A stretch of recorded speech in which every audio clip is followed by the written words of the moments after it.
ಕುಮಾರಿ. ಅಣ್ಣ, ಇಷ್ಟೊಂದು ಸಂಭ್ರಮದ ಕೈಲಾಸಕ್ಕೆ ಬರಲು ಕಾರಣವಾದ ಏನು? ಈ ಪೀಠವನ್ನು ಅಲಂಕರಿಸಬಾರದೆ?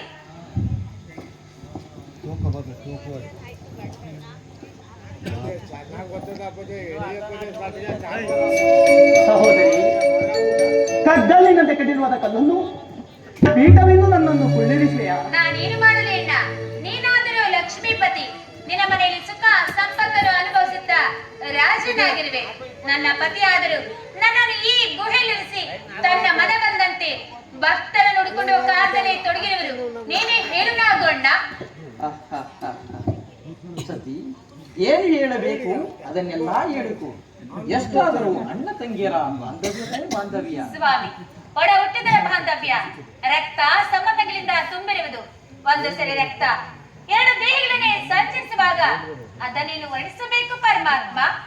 ಅದಲ್ಲ ಸತಿ, ತಂದೆಯ ಮನೆಯು ಸಿರಿ ಸಂಪತ್ತಿನಿಂದ ಮೆರೆಯುತ್ತಿದ್ದರೆ ಲಗ್ನವಾದ ಮೇಲೆ ಸ್ತ್ರೀಯರು ತನ್ನ ಗಂಡನ ಮನೆಯನ್ನು ಅಲ್ಲಗಳೆಯುವರು.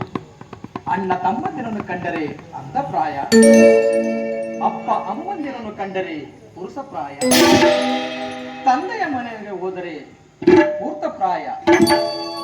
ಪತಿಯ ಮಂದಿರವು ಪಂಚಪುರುಷಗಳಿಂದ ನಿರ್ಮಿಸಿದ್ದ ಅವರು ಪತಿಯ ಮನೆಗಿಂತಲೂ ತಂದೆಯ ಮನೆಯೇ ಮೇಲೆಂದುಗಳು. ಸ್ವಾಮಿ, ಅದೊಂದು ಸ್ತ್ರೀಯ ನೈಜವಾದ ತಂದೆ ಮನೆ ಸೌಭಾಗ್ಯವಲ್ಲವೇ?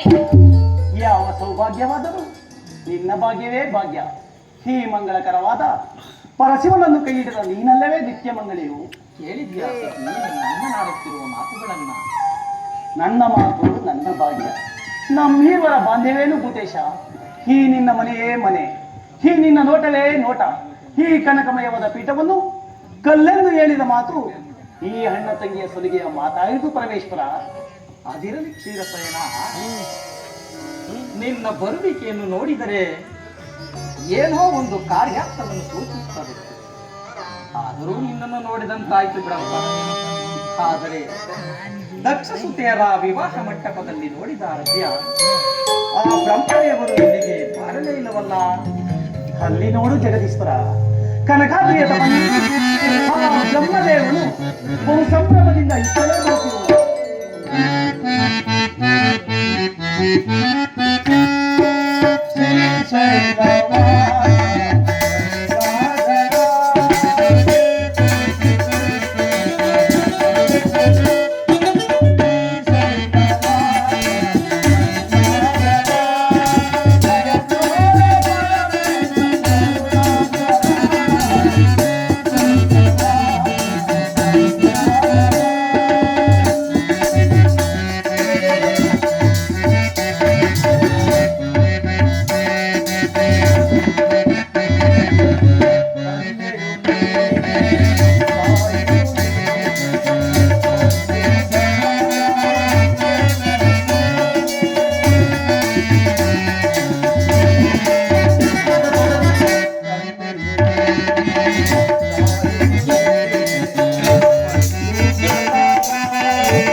ನಿನಗೆ ಮಂಗಳವಾಗಲಿ ಬ್ರಹ್ಮದೇವ. ಬ್ರಹ್ಮನ ದರ್ಶನವು ಅಪೂರ್ವವಾಯಿತು. ಸತ್ಯಲೋಕದಲ್ಲಿ ಸರ್ವರು ಕ್ಷೇಮದಲ್ಲಿರುವೇ ಬ್ರಹ್ಮದೇವ.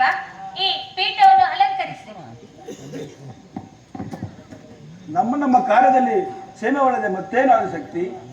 ನಿರಂಜನ ದೇವನಾದ ಪರಶಿವನ ಆಶೀರ್ವಾದವು ಇಲ್ಲಿ ಕುಳಿತಿರುವ ನಾರಾಯಣನ ಬೆಂಬಲವು ನಮಗೆ ಇರಬೇಕಾದ್ರೆ ಸತ್ಯಲೋಕದಲ್ಲಿ ಸರ್ವರು ಕ್ಷೇಮದಿಂದಿರುವರು. ವೇದಪತಿ, ನೀವುಗಳು ನಮ್ಮ ಕೈಲಾಸಕ್ಕೆ ಬರಲು ಕಾರಣವೇನು? ಕಾರಣವಿಲ್ಲದೆ ಕೈಲಾಸಕ್ಕೆ ಯಾರು ಬರೋದಿಲ್ಲ ಪರಮಾತ್ಮ. ನಿಮ್ಮ ಆಶೀರ್ವಾದವನ್ನು, ಭವಾನಿಯ ಕರುಣವನ್ನು ಪಡೆಯಲು ಬರುವುದೇ ನಮ್ಮ ಕರ್ತವ್ಯ. ಹಾಗಾದರೆ ನಮ್ಮಿಂದಾಗಬೇಕಾದ ಕರ್ತವ್ಯವೇನು? ದೇವದೇವ, ಸುರಭೂಮಿಯು ಒಡೆನೀಳದ ವಸ್ತುವಿನಂತೆ ಕಂಗಾಲಾಗಿ ನಶಿಸುತ್ತಿರುವುದು. ಸದಾ ಶಿವದೇವ, ಬ್ರಹ್ಮದೇವನ ಮಾತು ನಿಶ್ಚಯ. ದೇವತೆಗಳು ದೇವಭೂಮಿಯಲ್ಲಿ ಒಂದು ನಿಶ್ಚಲವಾದ ಶಿವಧರ್ಮವನ್ನು ಸ್ಥಾಪಿಸಬೇಕೆಂದಿರುವುದು. ಆದ್ದರಿಂದ ಅವರಿಗೆ ನಿನ್ನ ಕರುಣಾಮೃತವು ಬೇಕಾಗಿರುವುದು ಪರಮೇಶ್ವರ. ಕೇಳಿದ್ಯಾ ಸತಿ ಭಕ್ತರ ಭಿನ್ನಹವನ್ನು? ಕೇಳಿದರು ಪರಮಾತ್ಮ, ಇದೇನು ನನಗೆ ಹೊಸದಲ್ಲ. ಬಹು ದಿವಸಗಳಿಂದ ನಡೆಯುತ್ತಿದ್ದ ರೋಗಿಯು ಸಂಜೆ ಹುಡುಕಿಕೊಂಡು ಹೋಗುವಾಗ ಮೊಗ್ಗಾಲಿಗೆ ಸಂಜೆಯನ್ನು ಸಿಕ್ಕಿ ಎಂತಾಯ್ತು ಅಷ್ಟೇ. ಇಲ್ಲದೇವಿ, ಭಕ್ತರು ಅಮೃತ ದೇಹಿಗಳು. ಅವರಿಗೆ ಭವ ಬಂಧವಿಲ್ಲ. ಇಹದಲ್ಲಿ, ಪರದಲ್ಲಿ, ಕೈಲಾಸದಲ್ಲಿ ಭಕ್ತಿಯನ್ನು ಹರಿತವರೇ ಭಾಗ್ಯವಂತರು.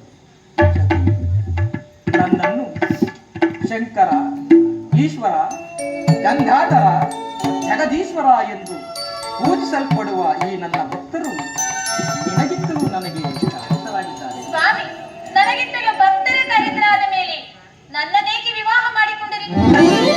ಕೋಪ ಮಾಡಿಕೊಳ್ಳಬೇಡ ಸತಿ. ನಾನು ನಿನ್ನ ಅರ್ಧಾಂಗಿಯಲ್ಲವೇ? ಅರ್ಧನಾರೀಶನಲ್ಲವೇ? ನಾನು ನಿನ್ನ ಗಂಡನಲ್ಲವೇ? ದೇವಿ, ಜಲದ ಮೇಲಿನ ತಾವರೆಯಂತೆ ನಿನ್ನನ್ನು ವಿವಾಹ ಮಾಡಿಕೊಂಡನು. ನೀನು ಅರಿತಿಲ್ಲವೇ? ಆದಿಶಕ್ತಿ ಭಕ್ತರಾದ ಶರಣಸತಿ ಲಿಂಗಪತಿ ಎಂಬ ವೇದಘೋಷವನ್ನು. ಧನ್ಯರಾದ ಪರಮೇಶ್ವರ, ಇಂದಿಗೆ ನಾನು ಧನ್ಯರಾದೆ. ಹೌದು, ಅದಕ್ಕಾಗಿಯೇ ಸರಾವಣ ತೀರದಲ್ಲಿ ಶಿವಸಂಗ ಪೂಜೆಯನ್ನು ಮಾಡಲು ದೇವತೆಗಳು ನೆಲೆಸಿರುವರು. ನೀವು ಅಲ್ಲಿಗೆ ಬರಮಾಡಿ ಬರಬೇಕು ಎಂದು ಬೇಡಿಕೊಳ್ಳುವೆನು. ರಾಮೇಶ್ವರ, ಪಟ್ಟಕ್ಕೆ ದಯಮಾಡಿಸಿ ಪ್ರಸನ್ನವಾಕ್ಯೆಂದು ಬೇಡುವೆನು. ಆಗಬಹುದು.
ಹೇ ಪರಮೇಶ್ವರ ತಾಳಲಾರೆ.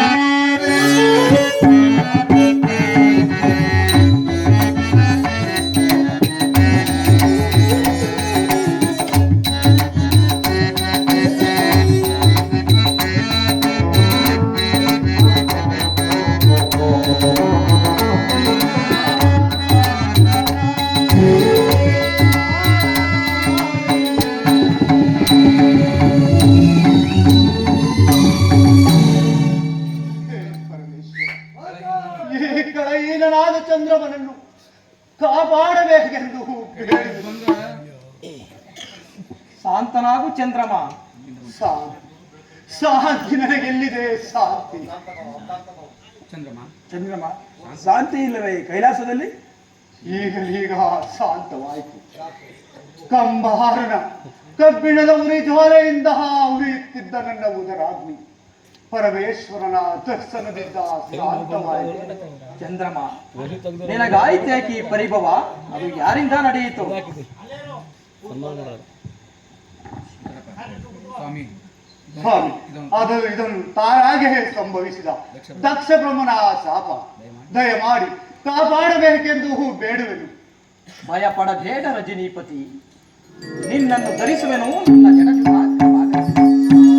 ಅಲ್ಲಿ ನಿನಗಾಗುವುದು ಸುಖ ಸಂಪತ್ತುಗಳು.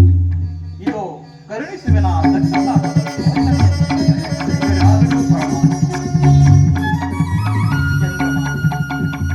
ನಿನ್ನ ಗಗನ ಮಾರ್ಗದ ದಿನಚರಿಯ ಸಂಚಾರದಲ್ಲಿ ಪ್ರತಿಯೊಂದು ದಿನವೂ ಒಂದೊಂದು ಕಳೆ ಹಚ್ಚಿ ಶುಕ್ಲ ಪಕ್ಷದಲ್ಲಿ ಷೋಡಶ ಕಡಾಪೂರ್ಣ ಚಂದ್ರಮನಾಗಿ ಮೆರೆದು ವಿಖ್ಯಾತನಾಗು.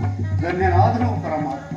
ಚಂದ್ರಮ, ಈ ವಿಷ್ಣು ಬ್ರಹ್ಮಾದಿ ದೇವತೆಗಳೇ, ಕಂಡಂತಾಯಿತೆ ಆ ದಕ್ಷ ಬ್ರಹ್ಮನು ಮಾಡಿದಂತಹ ಮಹತ್ತರವಾದ ಕಾರ್ಯವನ್ನು. ದೇವ, ಆದರೂ ಪವನನಾದ ಈ ಚಂದ್ರಮನು ನಿಮ್ಮ ದರ್ಶನದಿಂದ. ಚಂದ್ರಮ, ಆ ಪರಶಿವರ ವಿಶಾಲವಾದ ಮಸ್ತಕದ ಮೇಲೆ ಅರ್ಧ ಚಂದ್ರಾಕೃತಿಯನ್ನು ಪಡೆದ ನೀನೆ ಭಾಗ್ಯಶಾಲಿ.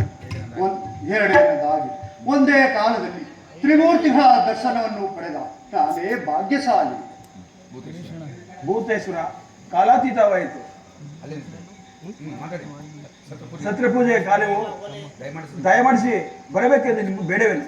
ಚಂದ್ರಮ, ನಿನಗೂ ಅಲ್ಲೂ ಬರಲು ಕರೆ ಉಂಟು. ಆಗಬಹುದು ಪರಮಾತ್ಮ. ತಥಾಸ್ತು.